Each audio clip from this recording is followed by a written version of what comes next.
السلام علیکم ورحمۃ اللہ وبرکاتہ۔ ایک نیک بخت خاتون کا سبق آموز واقعہ۔ کہ لکھنے والا لکھتا ہے کہ میں ایک جاننے والے کے گھر گیا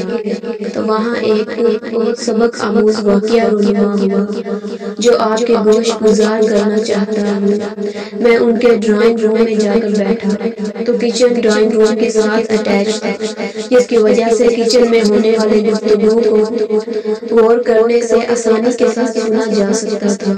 دو خواتین گفتگو کر رہی تھی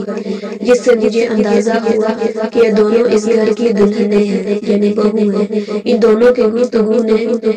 مجھے ایک بہت سبق سکھایا۔ ایک خاتون دوسری سے کہہ رہی تھی کہ تم پر کتنا ظلم ہوتا ہے، سارا دن تم سے گھر کے کام کرواتے ہیں،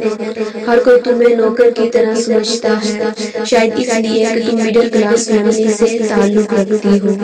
اور مجھے دیکھو گھر میں سارا دن رانیوں کی طرح راج کرتی ہوں، کوئی مجھے کچھ نہیں کہتا، جس کو کام ہوتا ہے وہ تمہیں کہتا ہے، تمہیں ان لوگوں نے گھر کی نوکرانی بنا رکھا ہے،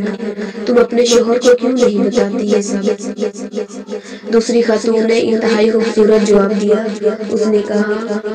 مجھے اس بات پر فخر ہے کہ گھر کے افراد ہر کام کے لیے میرا انتخاب کرتے ہیں،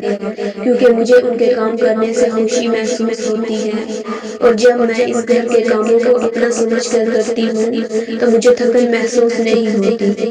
اور جب میرا شوہر گھر آتا ہے تو گھر کے ہر فرد سے میرے لیے تعریفی کلمات سنتا ہے تو وہ مجھ سے خوش ہو جاتا ہے، اور میرے شوہر کے چہرے پر آنے والی وہ خوشی میرے دن بھر کی تھکن کو پل بھر میں ختم کر دیتی ہے، اور پھر میں اللہ کا شکر ادا کرتی ہوں کہ میں اپنے شوہر کی نافرمانی اور ناراضگی سے محفوظ ہوں۔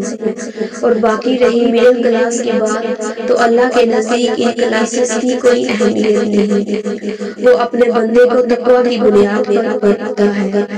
اس لیے میں اپنے شوہر کی نافرمان ہو کر اپنے رب کو ناراض نہیں کرنا چاہتی، اس کے لیے مجھے چاہے جتنی بھی قربانی دینی پڑ جائے۔ اس نیک بخت خاتون کی باتیں سنی تو یقین ہو گیا کہ لازماً اس خاتون کی تربیت کے پیچھے کسی عظیم خاتون کا ہاتھ ہے جس نے اپنی بیٹی کو ایسے اعلیٰ اخلاق سے مزین کیا۔